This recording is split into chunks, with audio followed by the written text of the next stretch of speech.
The first sound is not of the forest, but of the ether.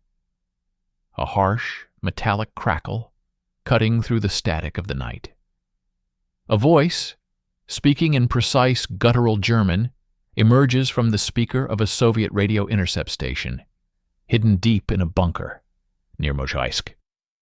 To Crane, landing in Taganka sector confirmed. Proceed to primary objective, Bridge Demyansk. Await confirmation of mining. Long live the new Europe. The radio operator's hand tightens on his headphone. He scribbles the coordinates. The message is a spark in dry tinder. Within minutes, a company of SMERSH field operatives, led by Lieutenant Colonel Alexander Ivanov, is crashing through the frozen undergrowth of the so-called Taganka sector. Their truck's headlights are slitted, painting the birch trunks in fleeting stripes of bone white. Ivanov feels the familiar cold nausea of the hunt. Most intercepts lead to ghosts, to false trails, to wasted time. But this one felt too specific, too operational. They find nothing at the supposed landing zone, just undisturbed snow.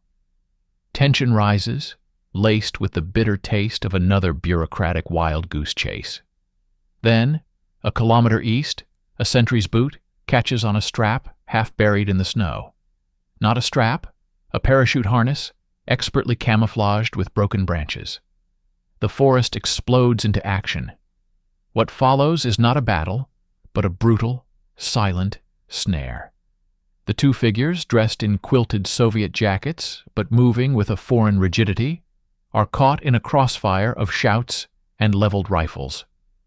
One, a broad-faced man with ice-blue eyes, codenamed Peter by Ivanov's mind instantly, reacts not with panic, but with a terrifying, calculating fury. He doesn't raise his hands. Instead, his hand dives into his jacket. A young private, Vasily, steps forward to grapple with him. There is a muffled, wet sound.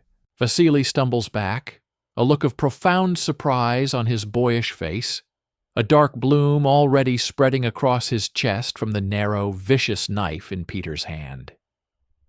Peter doesn't even look at him. His eyes are fixed on Ivanov, burning with a contemptuous, almost philosophical hatred. He shouts, not in German, but in flawless, unaccented Russian, his voice cutting through the chaos. The first of many. Your bridges will fall while you scramble in your own filth. You are already dead. You just lack the decency to lie down. It takes 3 men to subdue him, dislocating his shoulder in the process. He fights like a demon, his curses a mixture of Russian obscenities and theological German. The other agent is different. He is younger, thinner. He had been fumbling with a heavy radio transmitter, trying to bury it. When Peter attacked, he froze. Now he stands utterly still, his hands raised high, his face pale as the moon reflecting off the snow.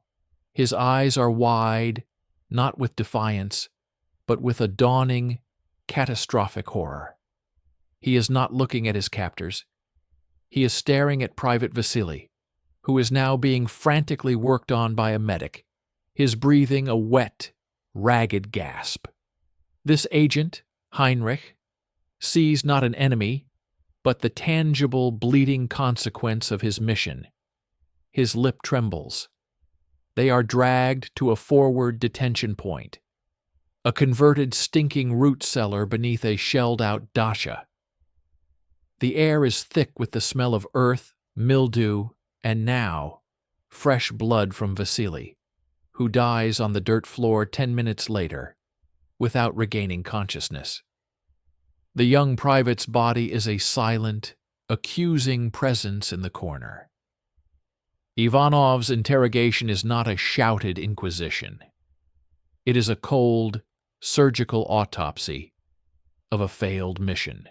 Peter's possessions are laid out on a rough wooden table: the murder knife, German high-energy chocolate, a Luger pistol, a photo of a severe-looking woman and 2 children in front of a neat house in Bavaria, a microfilm container hidden in a hollowed-out heel, and a codebook.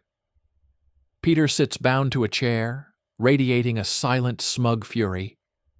He refuses to speak, only smiles a thin, blood-caked smile when shown the photo of his family. His loyalty is an impenetrable fortress. Heinrich is broken before a single question is asked. The sight of the dead boy, the animalistic rage of his partner, the crushing reality of the damp cellar walls, they shatter him. He answers in a desperate whispered flood. He confirms the bridge, the codes, the frequency. His radio set, now on the table, is a complex, beautiful piece of machinery, alien in this primitive setting. He gives up his call sign, his recognition protocols, the personality of his handler, a man known only as Doctor, a pedant, a lover of classical music, one who appreciated precision above all. Heinrich's betrayal is not ideological. It is a visceral, gasping need for the terror to stop. He is a hollowed-out vessel. Ivanov dismisses his exhausted subordinates. He is alone in the small side room that serves as his office, the only light a single swaying bulb. On his desk, Peter's defiant file, a weaponized ideology, Heinrich's pathetic file, a void of fear, and between them, the codebook and the radio. The idea comes not as a thunderclap of inspiration, but as a slow, chilling tide. It starts with a simple, logistical observation. The next scheduled transmission window to Doctor is in 48 hours.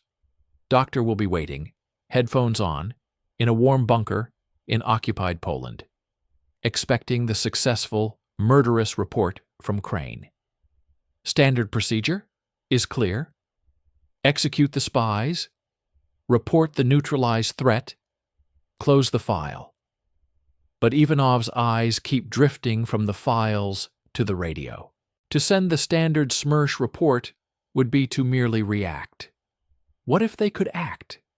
What if the report was sent, but it was their report? The radio was not just evidence. It was a door. A door cracked open for 48 hours. Heinrich had given them the key. Peter had given them the demonstration of the enemy's ruthlessness. And a young private named Vasily had paid the entry fee with his life. The cost of slamming that door was already paid. The cost of walking through it, that was an abyss. To do it, they would need to become puppeteers of a ghost. They would need to give Crane a voice from the grave. But to achieve what? To listen, to perhaps one day whisper back. Ivanov calls in his most trusted cryptographer and his radio technician, a cynical man with gold-capped teeth who had served in signals since Spain. He lays out the insanity. The technician whistles softly, looking at Heinrich's radio as if it were a live serpent. The cryptographer, a young woman with tired eyes, simply asks for the codebook and begins making notations.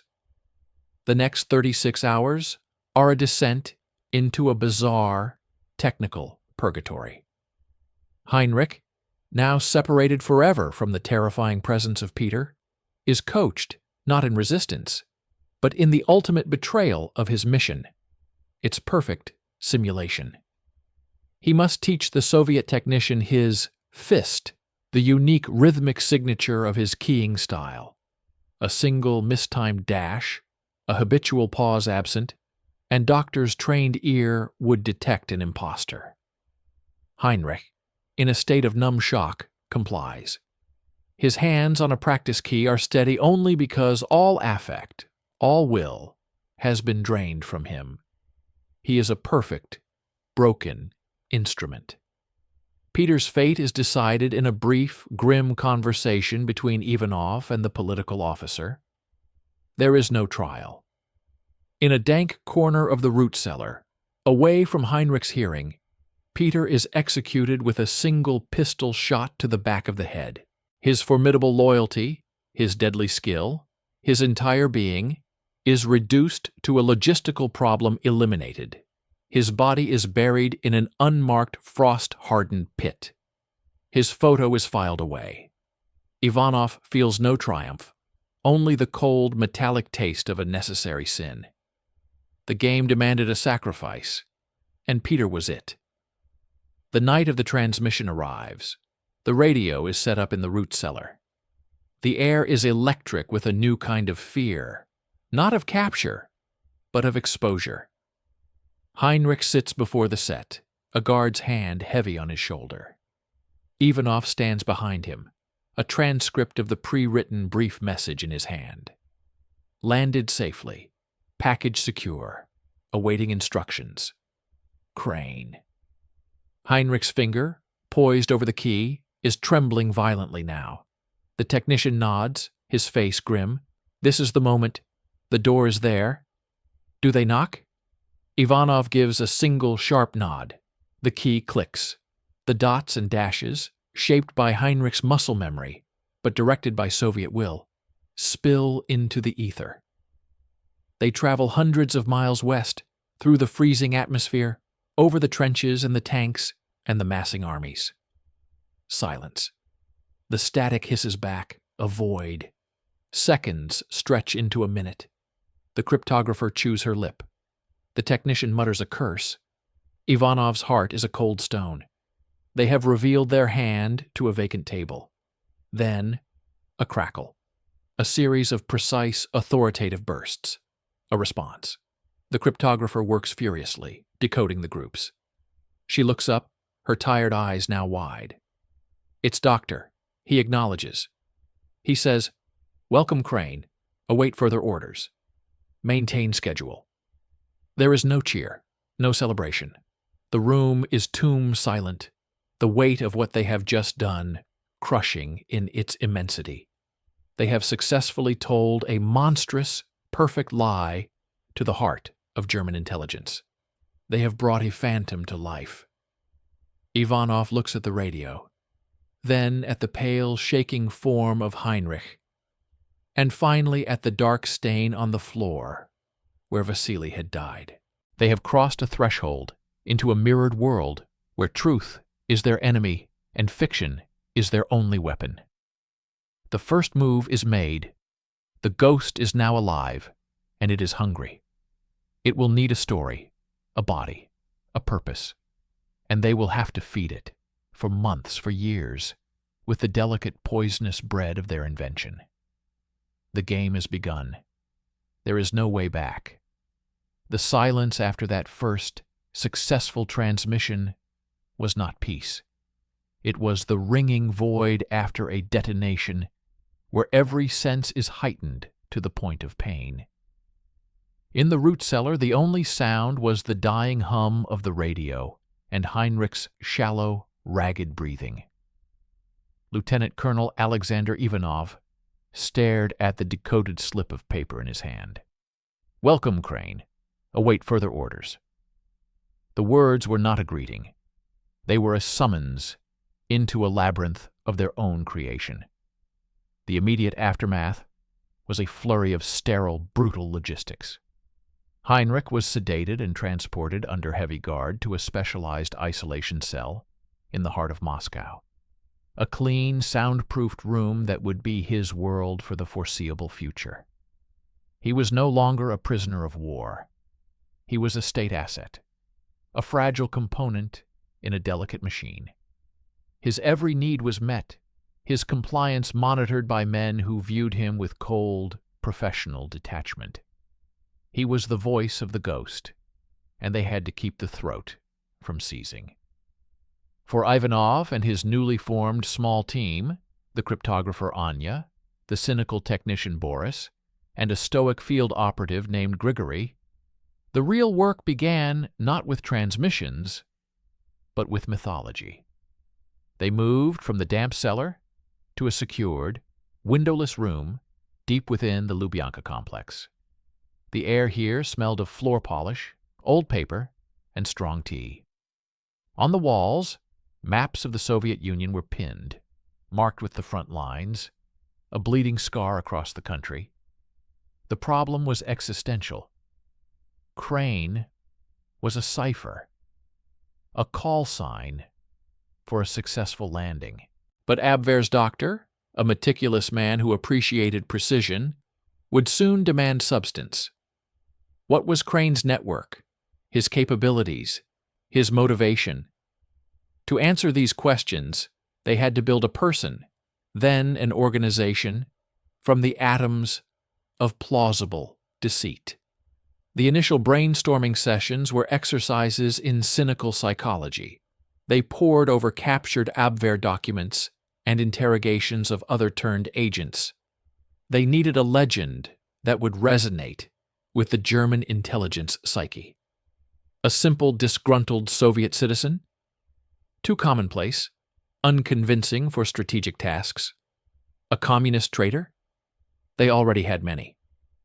Ivanov, his eyes shadowed from lack of sleep, articulated the core principle one evening, his finger tapping the map of Moscow. They must believe they have found something rare, something precious. Not just an enemy of Stalin, but an enemy of the entire Bolshevik project. An alternative. A figure of historical Russia they think they can manipulate. Anya, connecting the dots with her linguist's mind, suggested it first. Monarchists, the whites, the remnants. It's a romantic notion for them. A lost cause they can resurrect as their puppet. The idea took hold. It was perfect.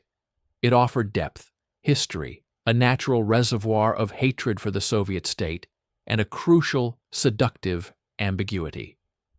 These hypothetical monarchists would loathe the red flag, but they would also inherently distrust the Nazi swastika. They would be playing their own game. This made them unpredictable, valuable, and, critically, believable in their occasional hesitations or demands. Thus, the throne was born. Prestel, a name whispered with reverence, implying not just loyalty to a lost crown, but a center of gravity, a future government in waiting. Now came the painstaking work of flesh and bone. Ivanov became a playwright of shadows. He invented the Leadership Council.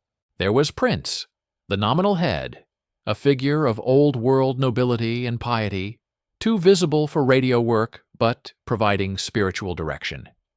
Then, the engineer, the operational brain, a former industrialist whose factories were nationalized, a pragmatic man who dealt in logistics, sabotage, and cold calculation. And the courier, the elusive link, the man who moved between the shadows and was the reported voice of Crane, a younger, disillusioned former officer, adept at radio work and fieldcraft. This was Heinrich's new identity. Each character was given a biography, a psychology, and a flaw. Prince was dogmatic, but hesitant about German alliances. The engineer was bold but greedy, interested in material support. The courier was brave, but emotionally volatile, scarred by the purges. Their internal tensions were not a script-writing flourish. They were a deliberate safety valve. Any future inconsistencies in communication could be explained by arguments within the throne's council. But a legend on paper was worthless. It needed to breathe, to cast a shadow in the real world. The first test was a request from Doctor, a routine check, asking for a trivial piece of information to verify the network's reach and health. The current morale and unit composition of a Soviet reserve regiment, rumored to be near Kalinin. This was the first cliff. They could not simply invent military data.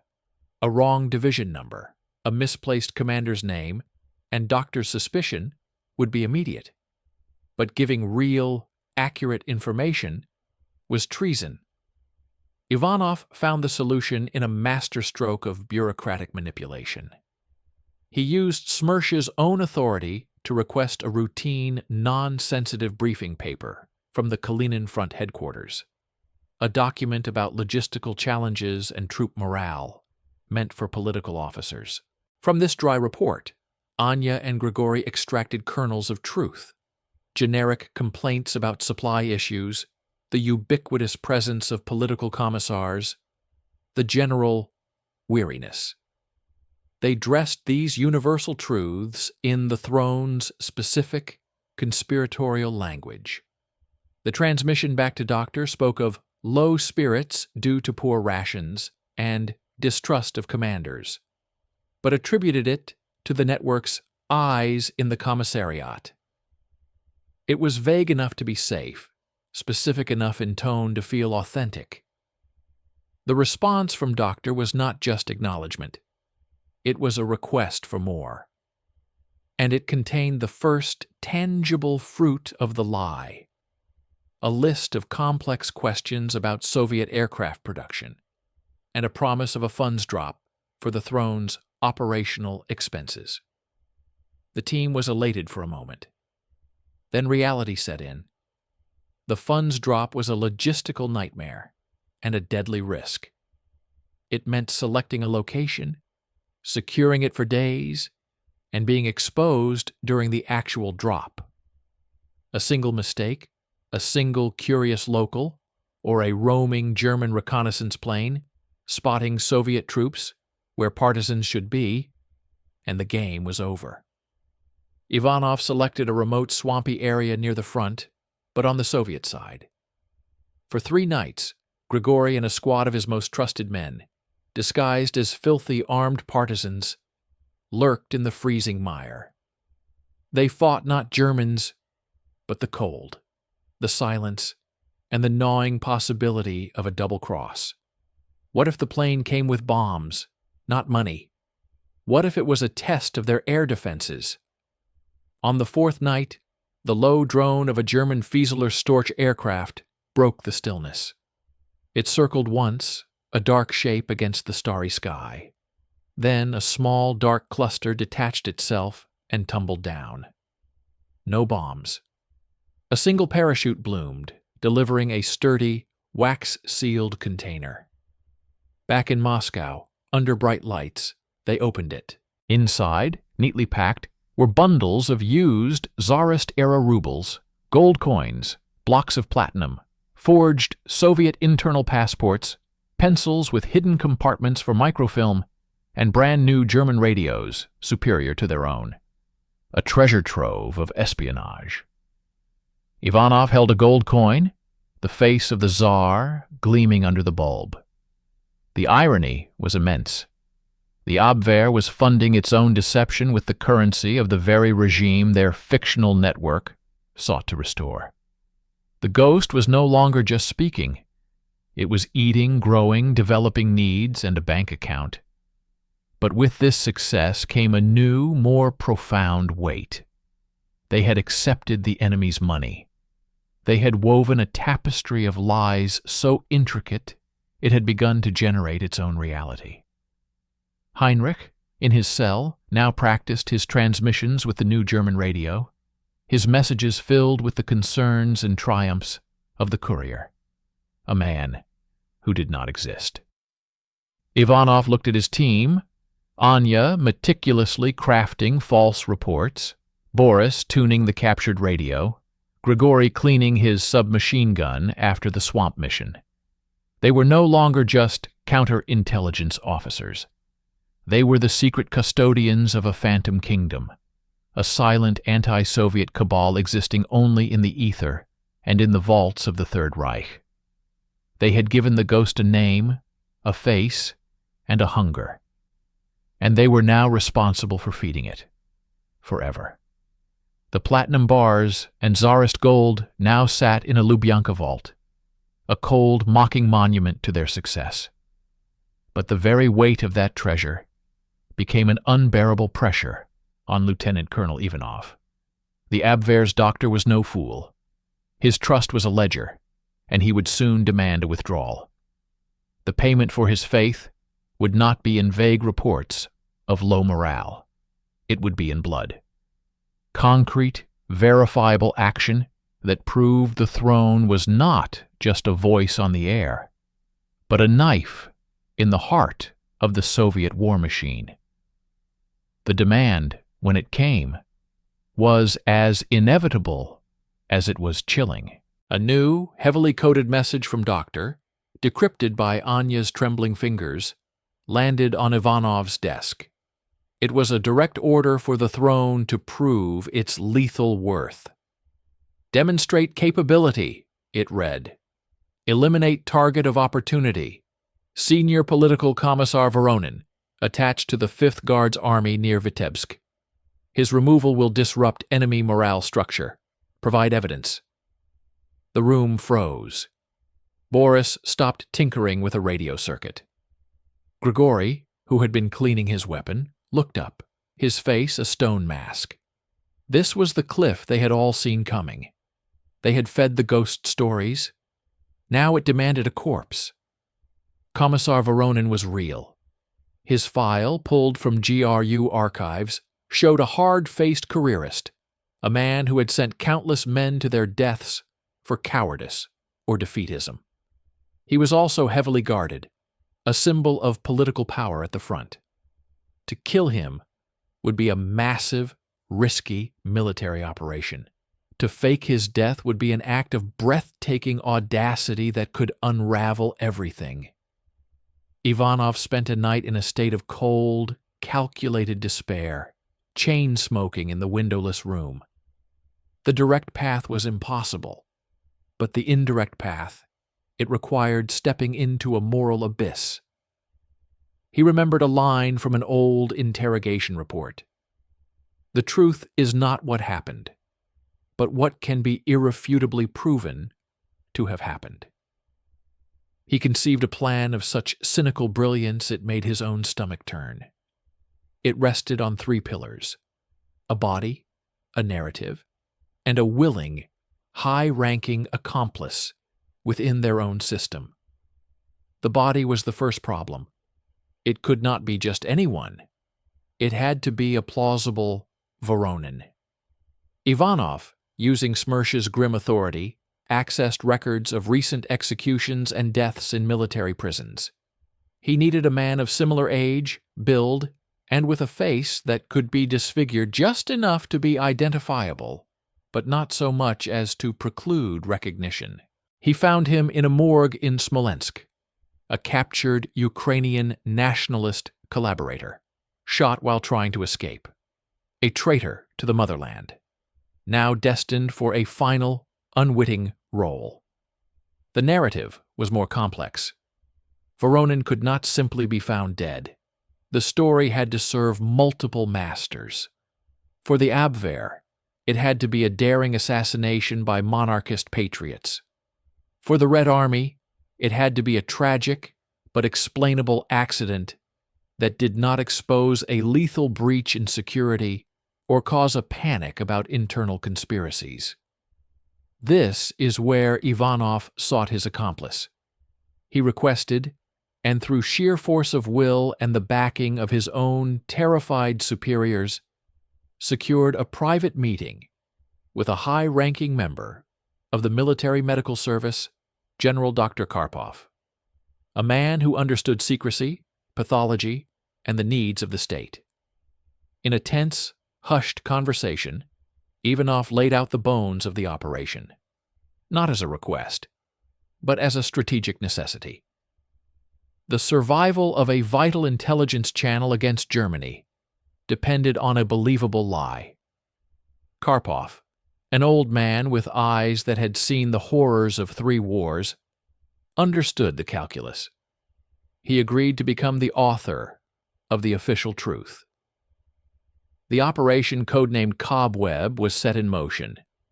It was a ballet of macabre precision. The collaborator's body was transported under deep cover to a field hospital near the reported location of Commissar Voronin. General Karpov himself arrived, ostensibly on an inspection. In a sealed tent, with only a trusted pathologist and Grigory present, the work began. The body's face was altered with careful, brutal touches to mimic shrapnel wounds and burns.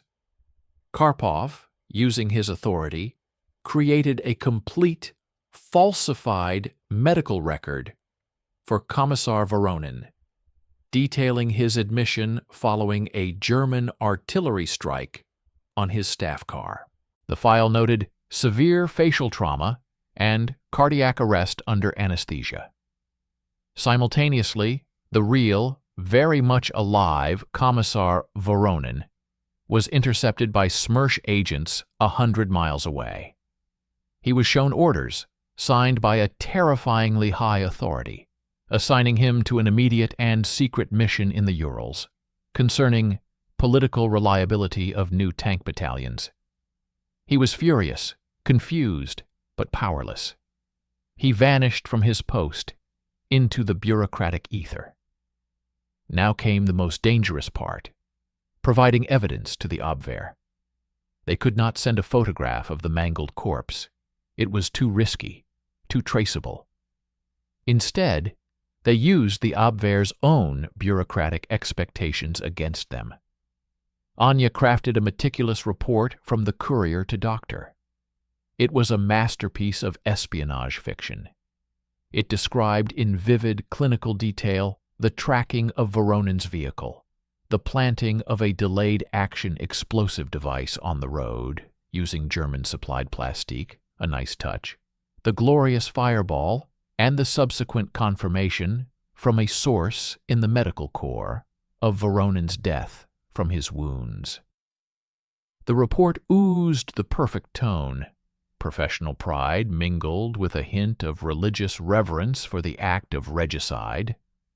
To sell the lie physically, they needed an artifact.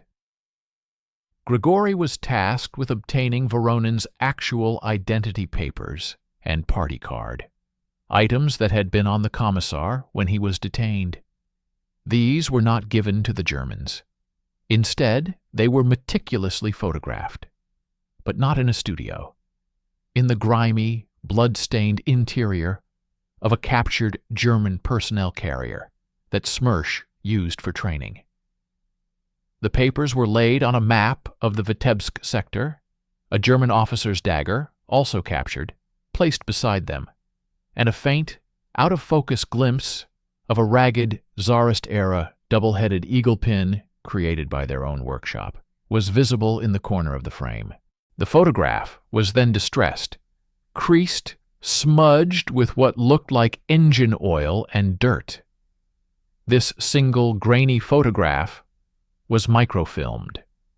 The microfilm was inserted into one of the secret compartment pencils the Abwehr had provided in the first drop.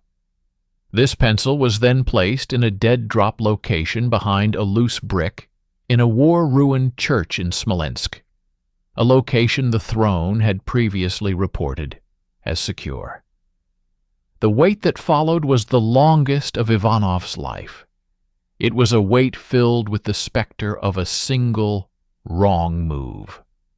What if a real German agent checked the hospital records?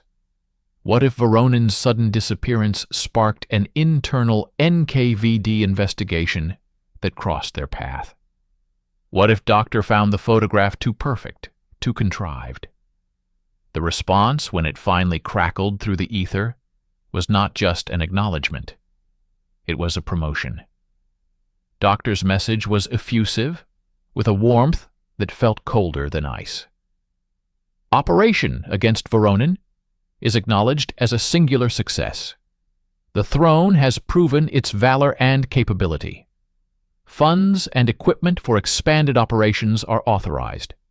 Our confidence in you is complete. In the Lubyanka room, there was no celebration. Boris lit a cigarette with hands that shook only slightly. Anya stared at the decoded message as if it were a death sentence. Grigory methodically field-stripped his pistol, his jaw clenched. Ivanov walked to the vault and looked at the new stack of platinum that would soon arrive. The ghost had tasted blood, and it had savored it. They had crossed a line far beyond sending false reports. They had staged a murder, falsified state medical records, kidnapped a Red Army commissar, and manipulated the truth at the highest levels. They had done it flawlessly.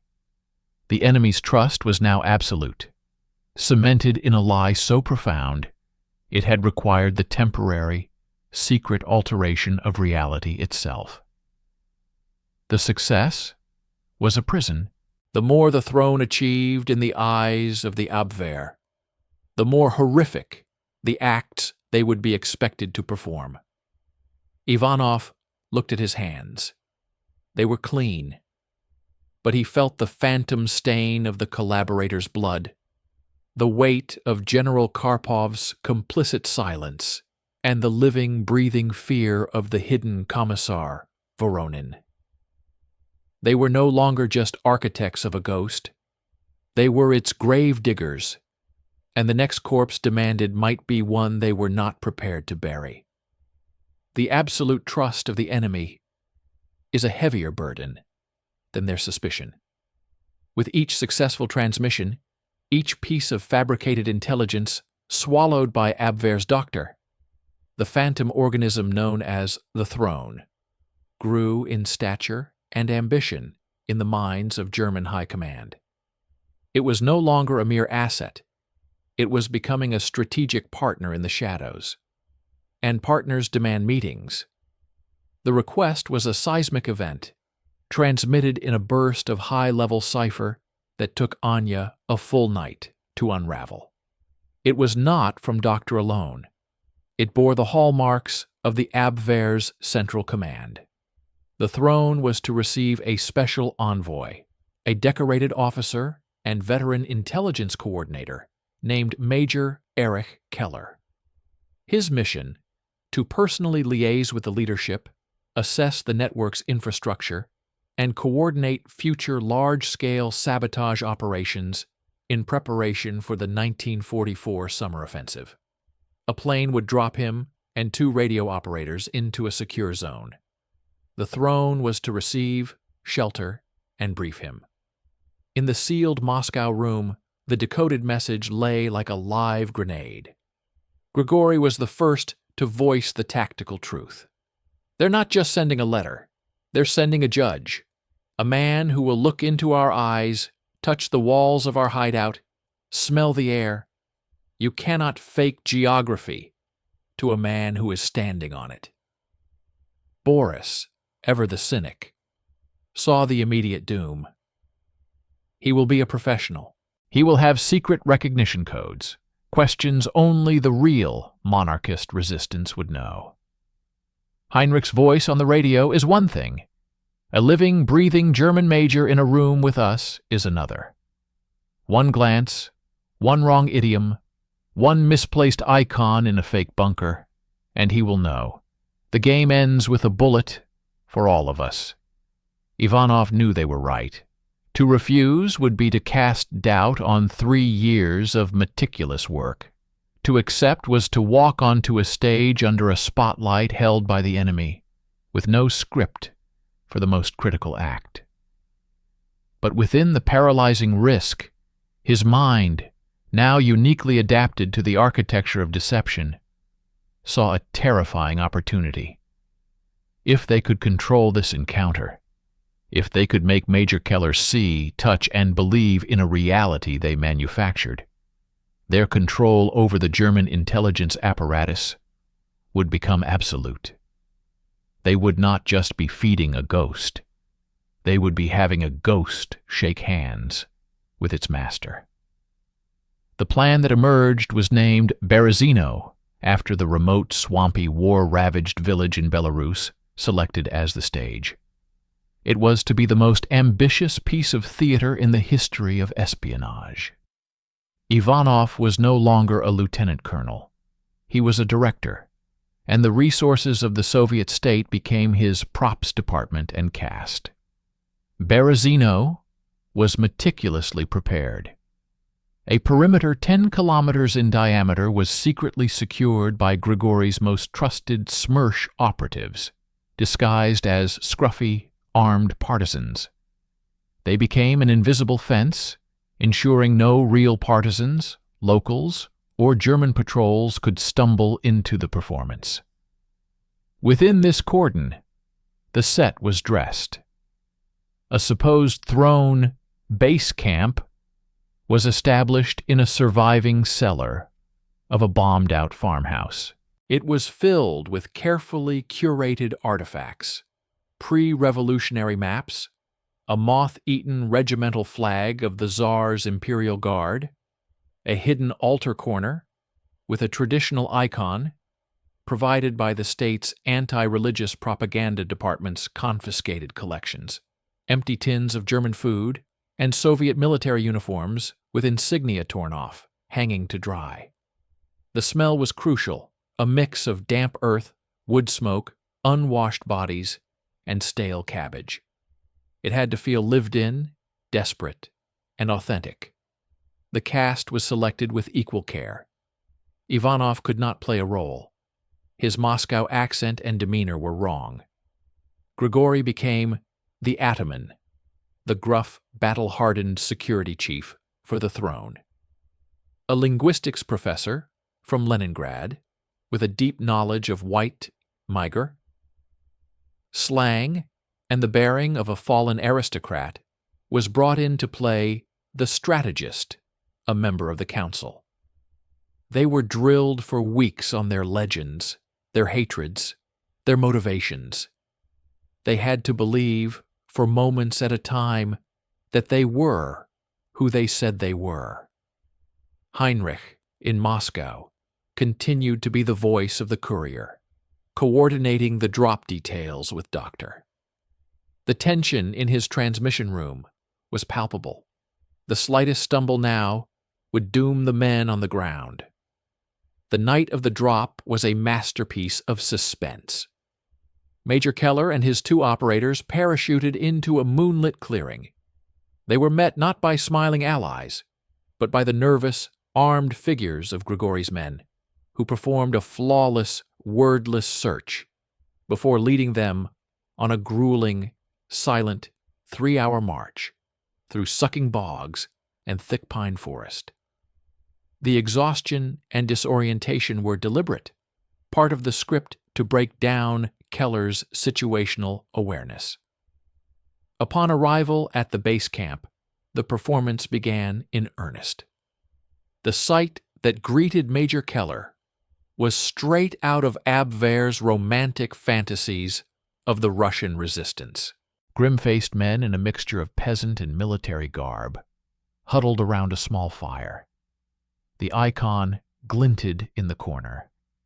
The strategist greeted him not with a Nazi salute, but with a formal old-world bow, speaking in the precise archaic Russian of the former nobility. He spoke of Holy Russia, of the yoke of Bolshevism, of the delicate dance with the Germans who were, he implied sadly, also occupiers, but a necessary evil. It was a perfect note, alliance without submission. For 10 days, the play ran. Keller was shown sabotage materials hidden in caches, old German explosives from their own drops. He was taken on reconnaissance walks where Grigory would point out fictional partisan patrol routes and Soviet supply depots. At night, around the fire, the partisans would sing mournful Tsarist hymns, their faces gaunt in the firelight. Keller, a professional, took notes, asked sharp questions, and observed everything. He saw the fatigue, the dirt, the whispered arguments about strategy, the genuine danger of their position. He saw the perfect, gritty reality of a resistance cell. What he did not see were the rotating shifts of SMERSH guards just beyond the tree line, the hidden radio antenna reporting to Ivanov in Moscow every 6 hours, the carefully choreographed patrols that always avoided actual Soviet units, or the fact that every man he spoke to had a pistol trained on him from the shadows, ready to liquidate the entire operation at the first sign of his doubt. The climax of the performance was a staged Soviet raid. On Ivanov's command, a unit of SMERSH men in Red Army uniforms staged a noisy, aggressive, but carefully inaccurate sweep a kilometer from the camp.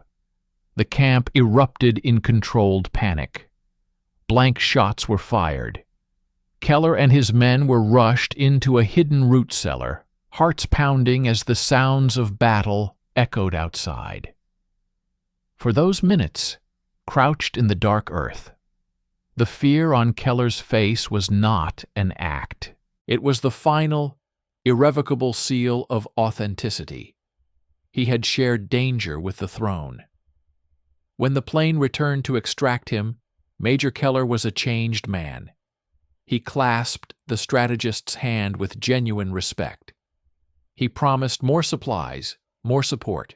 His final report, later intercepted and decoded, was a hymn of praise. He described the throne as the most significant, reliable, and ideologically sound resistance organization in the East. He vouched for their capabilities, their loyalty to the anti-Bolshevik cause, and their absolute value. Back in Moscow, the relief was not euphoric. It was the deep, hollow exhaustion of survivors. The set in Berezino was dismantled. The professor returned to his books. Grigori washed the swamp mud from his skin, but not the memory from his eyes. Ivanov sat alone, reviewing the photographs taken by hidden cameras of Keller's earnest, believing face. They had done it. They had not just deceived a radio operator. They had hosted the enemy in a house of mirrors and sent him home believing it was a fortress. The ghost now had a physical form in the mind of German high command, a form they had sculpted with their own hands.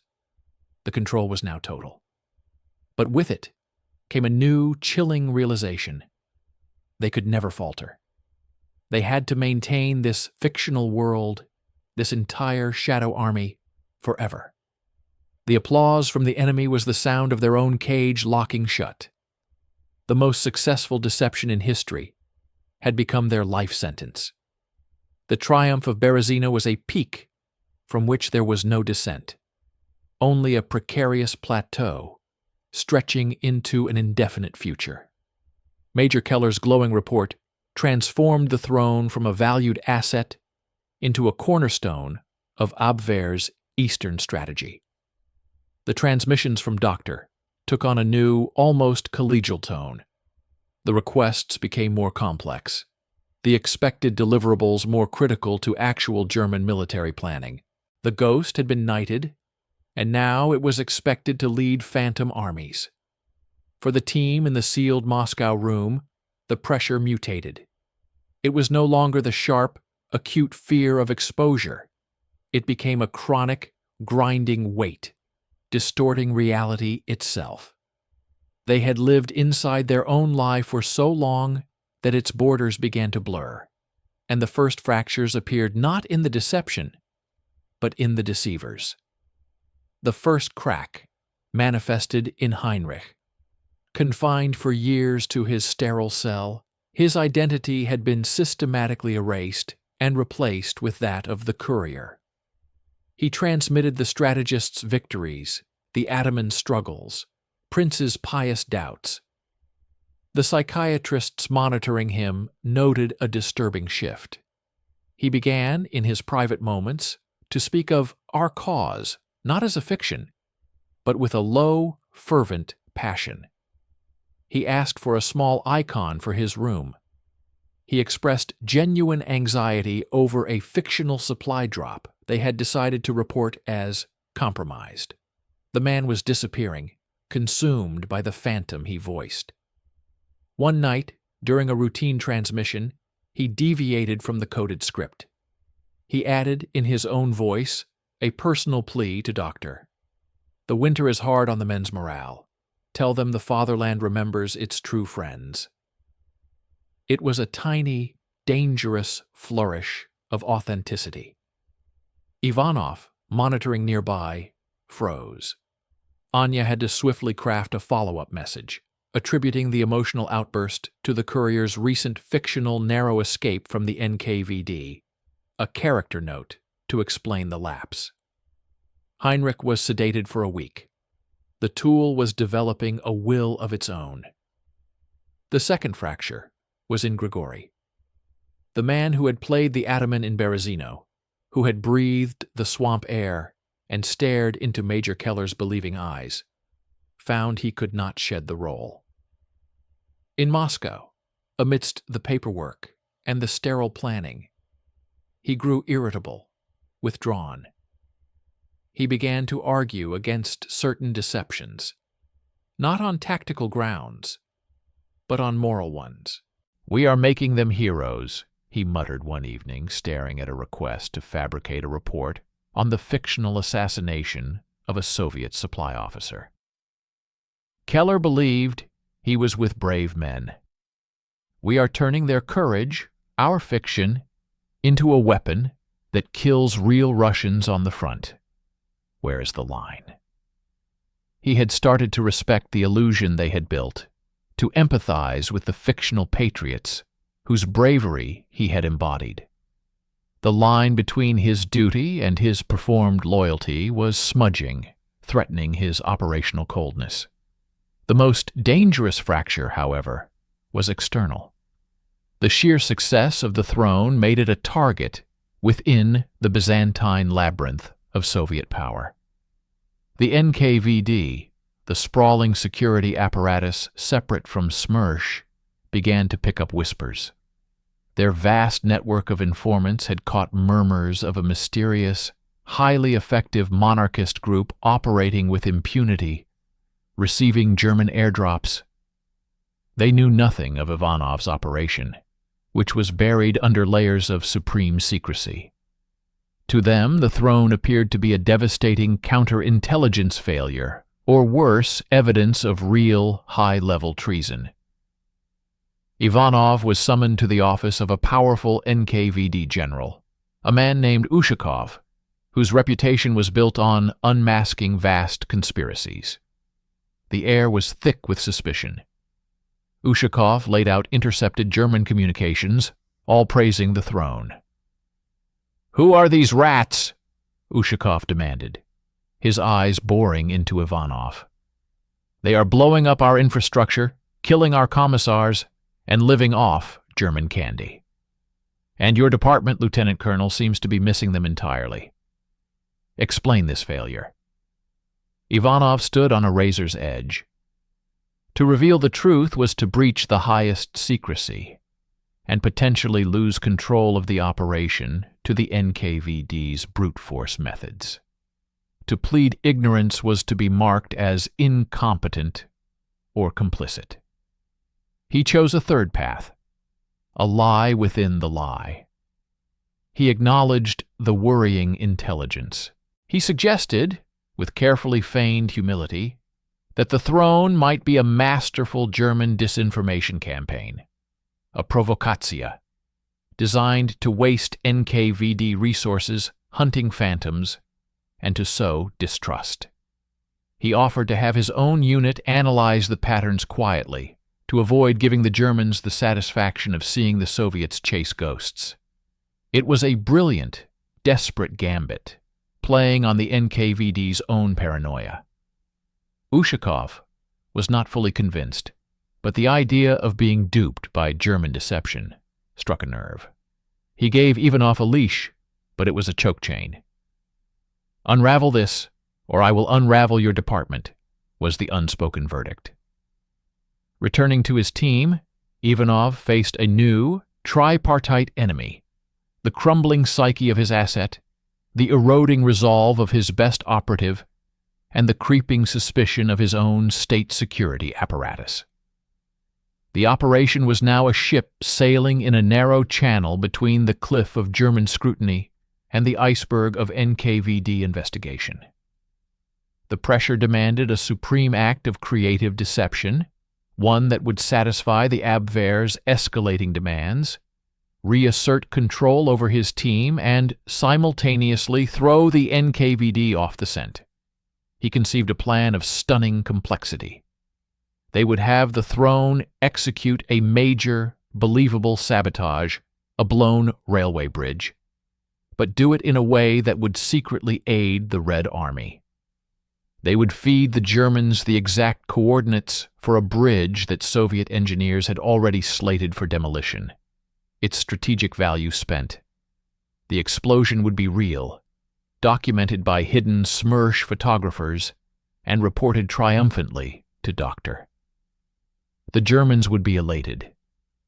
The NKVD, investigating the very real wreckage, would find forensic traces subtly pointing to German explosives and techniques, seemingly confirming Ivanov's theory of a false flag provocation.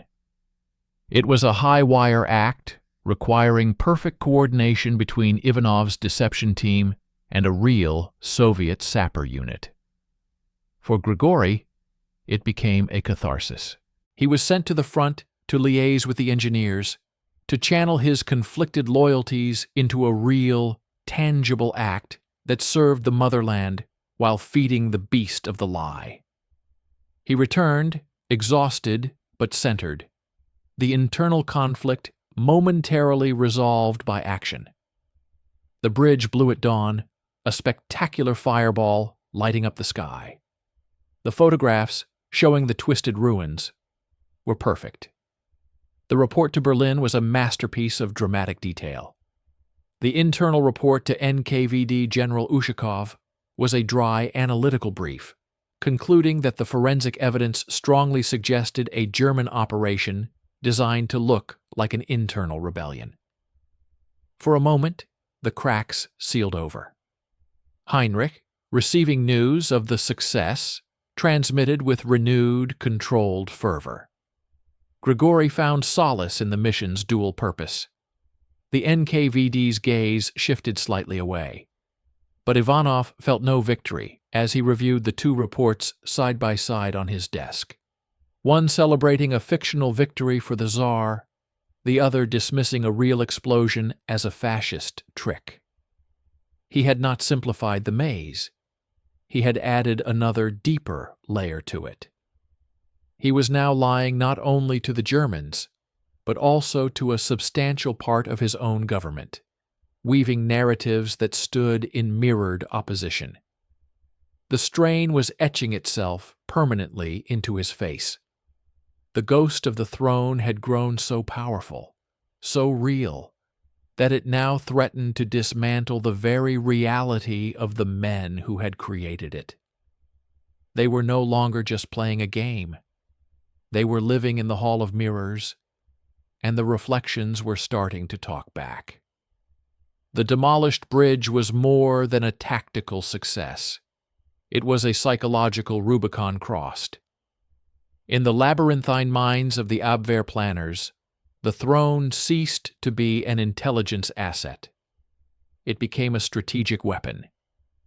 The transmissions that now arrived in Moscow, deciphered by Anya's increasingly weary hands, were of a different magnitude. They were no longer mere requests for information or orders for pinprick sabotage. They were comprehensive, urgent inquiries that mirrored the Wehrmacht's gravest strategic dilemmas on the Eastern Front. The Ghost was being consulted on the disposition of phantom armies, and its answers would shape the movement of real ones. The first of these colossal deceptions arrived in the early summer of 1944, as the Red Army was preparing for Operation Bagration, the massive offensive meant to shatter Army Group Center.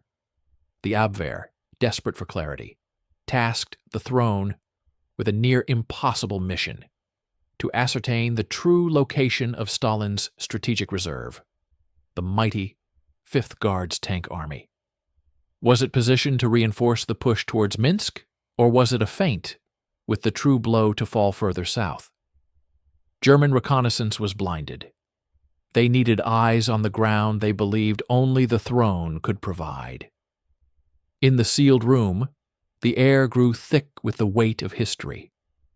Boris stared at the request, his usual cynicism replaced by awe. They are asking us where to place their panzers. They are betting divisions on the word of a fairy tale. Ivanov understood the terrifying opportunity. This was the ultimate test and the ultimate weapon. A perfectly crafted lie could misdirect entire German corps, sending them into a trap or leaving a critical flank exposed. But the lie had to be built on a foundation of agonizing truth. They could not simply invent. They had to dissect the real Soviet strategic deception, the maskirovka, and weave their falsehood into its very fabric, making it indistinguishable from the genuine article. This required Ivanov to step into a realm of secrecy far beyond his clearance. Using the unique shadowy authority the operation granted him, an authority born from supreme success and supreme risk, he requested, and after days of nerve-wracking silence was granted, a single, guarded briefing from a senior officer of the Red Army's General Staff. The meeting was held in a soundproofed bunker with a grim-faced general who knew only that Ivanov's work affected strategic deception. Ivanov was given no maps, no unit numbers. Instead, he was fed a carefully curated menu of leaks, rumors, false radio traffic patterns, and logistical feints that Soviet High Command wanted the Germans to believe. The 5th Guards Tank Army was being presented as a threat in the south. In reality, it was coiled like a spring further north. Returning to his team, Ivanov became a master forger of reality. The report from the throne to doctor was a masterpiece of persuasive fiction. It described agents within the railway commissariat reporting unusual nighttime traffic of tank flat cars towards the southern sector. It cited low-level chatter among rear echelon troops about the rumored arrival of the Stalin's Fist Guards units near Kovel. The report was peppered with the kind of ambiguous, grumbling detail that smelled of authentic human intelligence. A commissar drunk and complaining about the muddy southern roads, a hospital train cited with specific unit insignia. It was all artfully constructed from the General Staff's own deceptive menu, repackaged through the gritty, partisan lens of the throne. The response from Berlin was not just gratitude, it was operational adoption.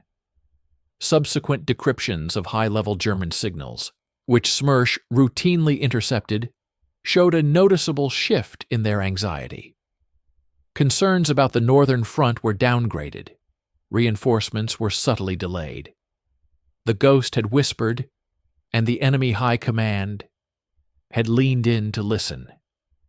This success birthed a monstrous new routine. As Bagration unfolded with earth-shattering success, smashing the German lines, the throne was given ever more critical roles. They were asked to assess the durability of Soviet infantry after the long advance, to verify rumors of new heavy tank deployments, to gauge partisan activity in the Baltic rear. Each request was a dance on a knife edge. Ivanov's team became a shadowy auxiliary to the Soviet High Command, a secret channel through which carefully manufactured weaknesses could be sold and enemy fears could be amplified. The psychological toll was now exponential. Anya, the cryptographer, began to see the war not in maps and offensives, but in endless streams of coded groups, a digital river of lies she had to keep flowing perfectly. She dreamed in Morse code. Boris, the technician, maintained the radios with a priest's devotion, knowing a single technical glitch could now divert armies and cost tens of thousands of lives. He developed a nervous tic, his eye twitching with every transmission sent. And Heinrich, in his cell, became utterly untethered. The grandeur of the deceptions he voiced, shaping the fates of armies, completed his transformation. During one transmission, he broke down sobbing, not from fear, but from a delirious pride. Tell the doctor. Tell him the Tsar's spirit marches with our words. he had stammered before Grigori could wrest the headset away. He was kept in a state of chemically induced calm, a barely coherent oracle speaking apocalyptic falsehoods with the conviction of a saint. The greatest pressure, however, remained on Ivanov. He now carried two wars on his shoulders, the real one, raging across the map on his wall, and the phantom one, raging in the ether. He made decisions that generals would blanch at, with consequences he could only hope to infer from fragmented intercepts. The moral detachment he had cultivated began to fissure. He would catch himself wondering about the fates of the German soldiers sent to a quiet sector because of his lie, or the Soviet soldiers who lived because a panzer division was elsewhere. He was playing God with the lives of men whose faces he would never see, whose deaths he would never hear, all through the medium of a fictional monarchist council. The climax of this godlike influence came during the Vistula-Oder offensive. The Abwehr, in a panic, wanted the throne to verify intelligence about a supposed Soviet weakness, a vulnerable seam between two army groups. The real Soviet plan was a relentless, overwhelming push.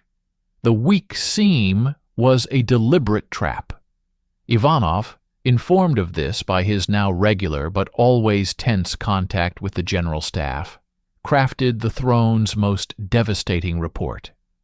It did not deny the weakness, it confirmed it, but painted it as a desperate, hidden crisis. The report spoke of violent arguments between front commanders, of critical shortages of artillery shells at the seam, of political officers executing drivers for desertion to maintain the advance's momentum. It was a lie woven from threads of plausible military dysfunction, designed to make the German High Command salivate at the prospect of a counterstrike into a fictional void. The German response was a committed reinforcement of the very sector the Red Army was strongest. The subsequent Soviet breakthrough was catastrophic for the Germans. In the aftermath, a top-secret Soviet analysis of captured German orders attributed part of the enemy's fatal misallocation to successful strategic deception efforts. Ivanov read that dry report alone in his office. He felt no pride, only a vertigo so profound it was physical. The ghost had commanded armies, and they had obeyed.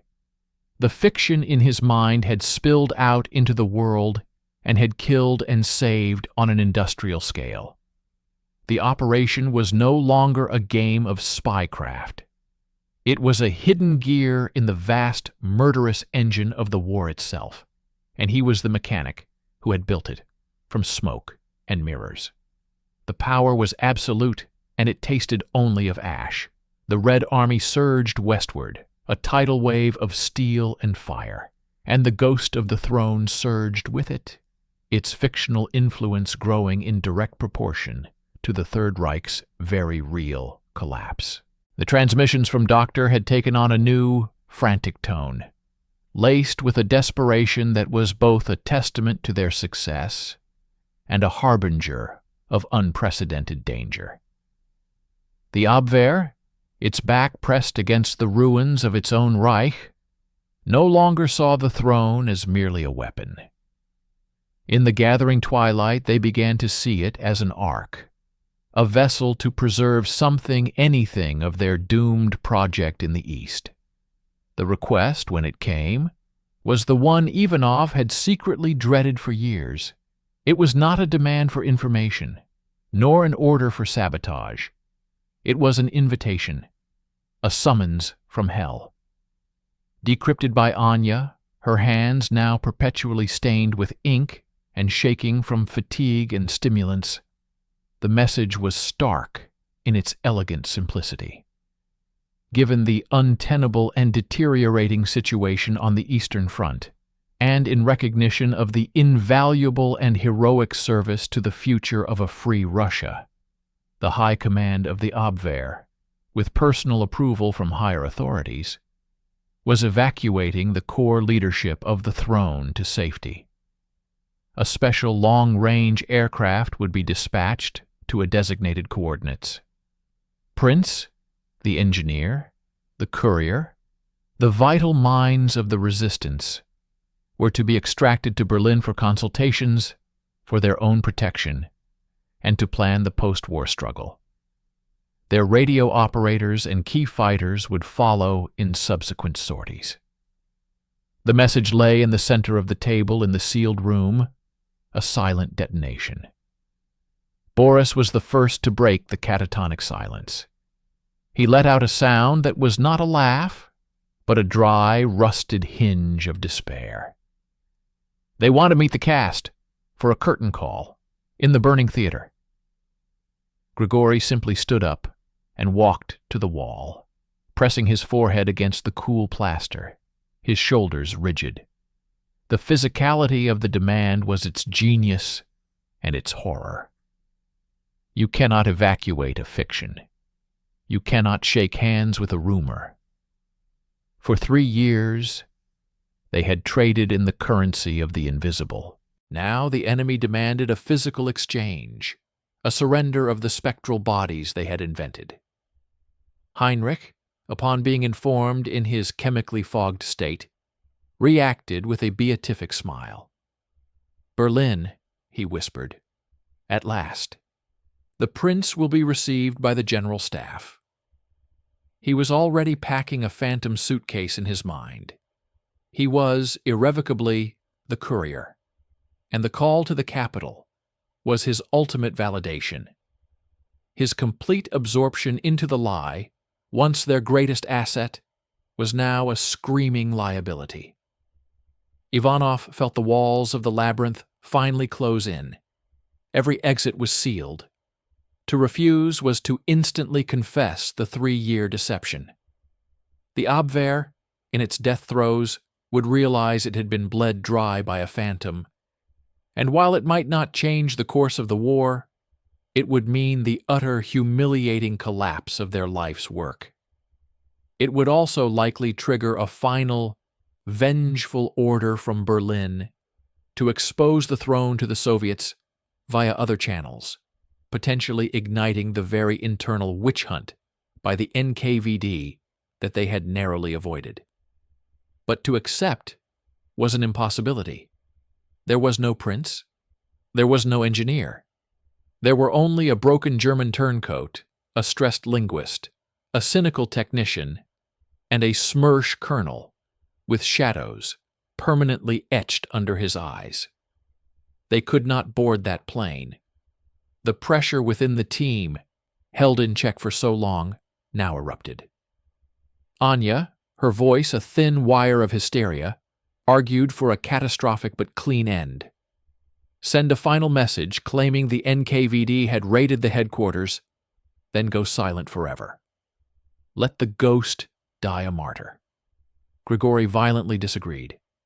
After all we have done, after we made them move armies, we vanish like frightened rats. The work deserves a better end. We must kill the ghost, not let it be captured. He was speaking of a final grand deception, a blaze of glory. Ivanov listened, but his mind was already racing down a darker, more audacious path. The Abwehr was desperate, clinging to the throne as a symbol of something preserved from the wreckage. Their logic was emotional, not just operational. To defy the evacuation, they needed to present not a refusal, but a greater calling, a more compelling destiny for their phantom. He conceived a move of such staggering boldness it made the Berezino operation seem like a child's pantomime. They would not reject the rescue. They would transcend it. For 72 hours, the sealed room became a furnace of creative insanity. Ivanov crafted the response himself, the most important piece of fiction of his life. The transmission to Doctor was a masterpiece of tragic, fanatical grandeur. It stated that the Leadership Council of the Throne had met in a secret, consecrated location, a ruined church deep behind Soviet lines. They had debated the evacuation offer with solemn gravity, and they had reached a unanimous, sacred decision. They would not flee. To retreat to Berlin, the message explained with poetic fervor, would be to abandon Holy Russia in her darkest hour. It would be to trade their sacred mission for mere safety. Instead, the Council had voted to initiate Operation Phoenix. As the Soviet beast exhausted itself in its final westward lunge, the throne would awaken its hidden legions across the Urals and Siberia. They would rise, not as saboteurs, but as the nucleus of a new army, a true Russian force that would fill the vacuum left by the collapsing Reich and the overextended Red Army. Their place was here, in the sacred soil, preparing for the decisive battle for Russia's soul. The evacuation aircraft they requested should instead carry not people, but the seeds of this new army: advanced weapons, gold, encryption machines, and senior Abwehr advisors willing to fight and die on Russian soil for a new cause. It was an insane, magnificent bluff. It appealed directly to the Nazi obsession with apocalyptic last stands and mythological resurrections. It replaced the humiliating admission of defeat with the glorious prospect of an eternal underground war. It turned the evacuation from a rescue into a betrayal of a higher purpose. The message was sent. The wait that followed was an agony beyond any they had experienced. This was not about verifying a report. It was about the enemy accepting a new, more compelling fantasy to replace the one they themselves had demanded. Every hour of silence was an eternity. Heinrich wept quietly in his cell, mourning his missed journey to Berlin. Grigori paced like a caged tiger, his hand never far from his sidearm. Anya stared at the silent radio as if it were an altar to a capricious god.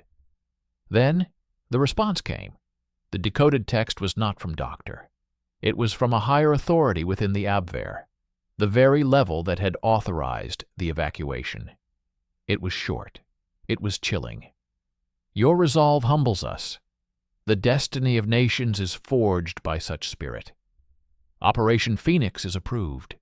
The aircraft will be redirected with requested materiel. Coordinates follow. The fatherland salutes your courage. We will meet in the new dawn. Ivanov read the words, then read them again. The room did not erupt in relief. A profound, empty silence descended. They had done it. They had not only avoided the trap, they had convinced a drowning enemy to hand them the anchors. They had turned a demand for their physical surrender into a promise of more weapons, more money, more of the enemy's dying resources. But the victory was metaphysical, a victory in a world of mirrors. Grigori finally spoke, voicing the cold truth that filled the room. They believe that too. They actually believe our ghost is going to start an army in Siberia. He sounded not triumphant, but horrified. Ivanov nodded slowly, the weight of the deception now cosmic in its scale. They had not just saved the operation. They had successfully sold the Abwehr on the next chapter of a war that would never happen, for a Russia that would never exist, led by men who were not real. The ghost had been offered salvation and had chosen apotheosis instead. And the enemy had bowed to its decision. The control was now so absolute it was indistinguishable from madness. The final, most terrifying realization dawned. There was no request they could not fulfill, no lie so vast the enemy would not embrace it. They had reached the limit of deception and seen that there was no limit at all. They were alone in the infinite space of the lie they had created, and the war's end would not free them. It would only make them the sole keepers of a dead empire's most cherished, beautiful, and utterly fictional hope. The war ended not with a whisper, but with the thunderous silence of a radio spectrum gone dead. In May of 1945, the transmissions from Doctor ceased mid-sentence. There was no final farewell, no coded acknowledgement of the looming defeat. The static that hissed from the speakers in the Moscow room was the sound of the Third Reich's nervous system shutting down. The last, desperate Phoenix supply drop had never come, the promised aircraft lost somewhere in the chaos of the collapsing front. The ghost of the throne had been left shouting its grandiose plans into a void. For Ivanov and his team, victory brought no parades, no medals displayed in public. Their demobilization was an administrative formality, conducted in the same sealed room where they had lived a double life for nearly 4 years. The sense of dislocation was profound. The world outside had moved on, celebrating with firework bursts of joy and tears, but they remained trapped in the psychic hinterland they had constructed. They were astronauts, returning from a journey to a planet of their own invention, their bodies back on Earth, but their minds still calibrated to its alien gravity. The final act was one of meticulous, somber archaeology. Ivanov, accompanied by a silent Grigori and a new, humorless archivist from State Security, traveled to the captured ruins of the Abwehr headquarters in Berlin. The building was a skeletal husk, reeking of burnt paper, decay, and defeat.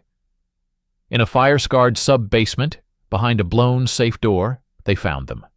The archives of Section Wally III. And there, meticulously filed and indexed, was the legend of the throne.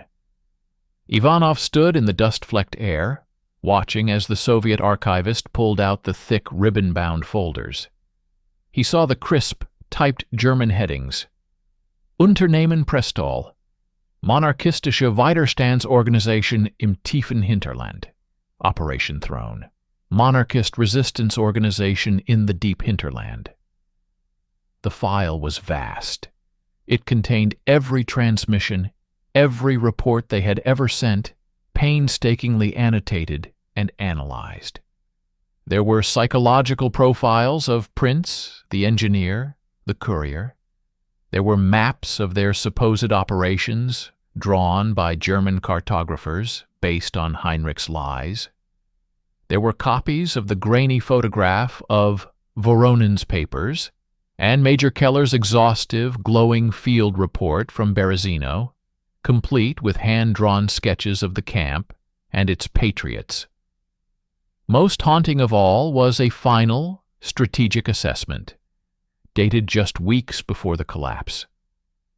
It concluded that the throne represented the most significant and promising anti-Bolshevik force on the Eastern Front, a cornerstone for future, post-war political restructuring. The Abwehr had died, believing in the Phantom Army, banking on its resurrection in the Siberian dawn.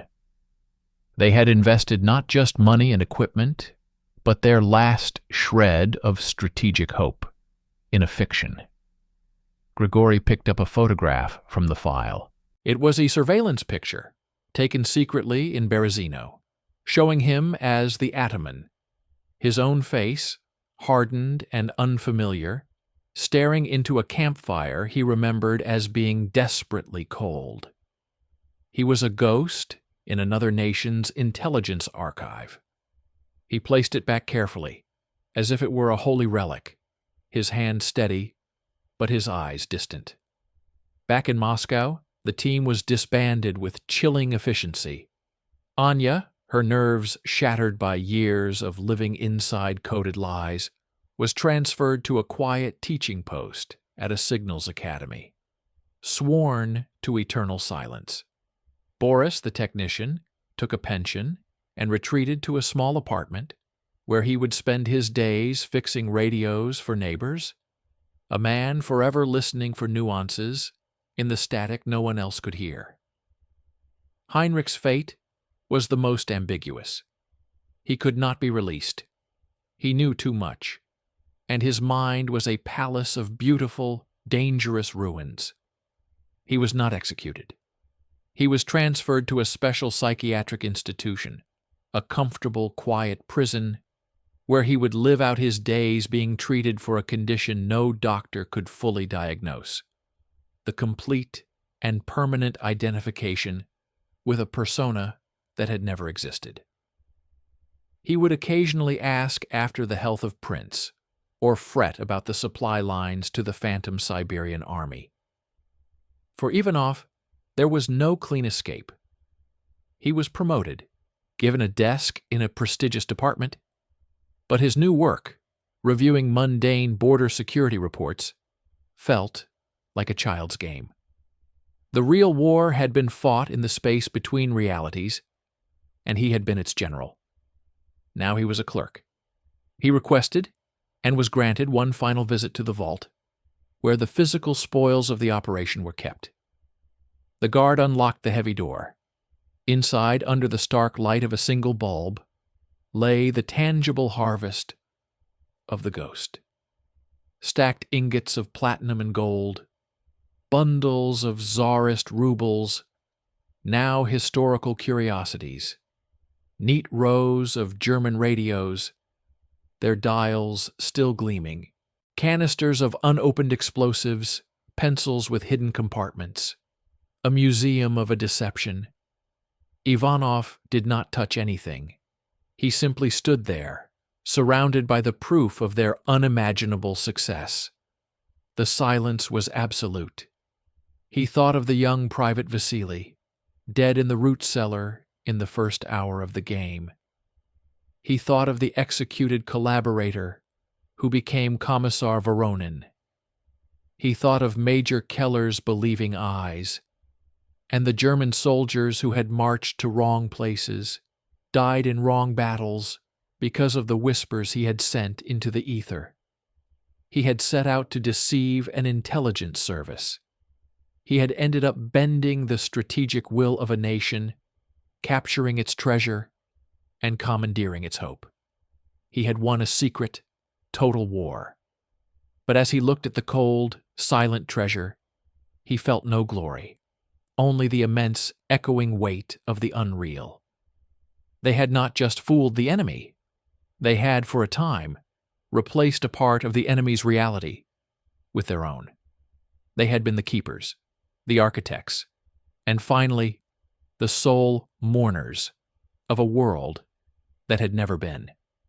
He turned off the light and closed the vault door on the ghost's treasure. The corridor outside was long, empty, and quiet. The war was over. The operation was closed. But for Alexander Ivanov, the silence would forever be filled with the echoes of a phantom's voice and the crushing knowledge that the most perfect victory is the one that leaves no trace in the real world, except in the memories of those who remember the shape of the shadow they cast.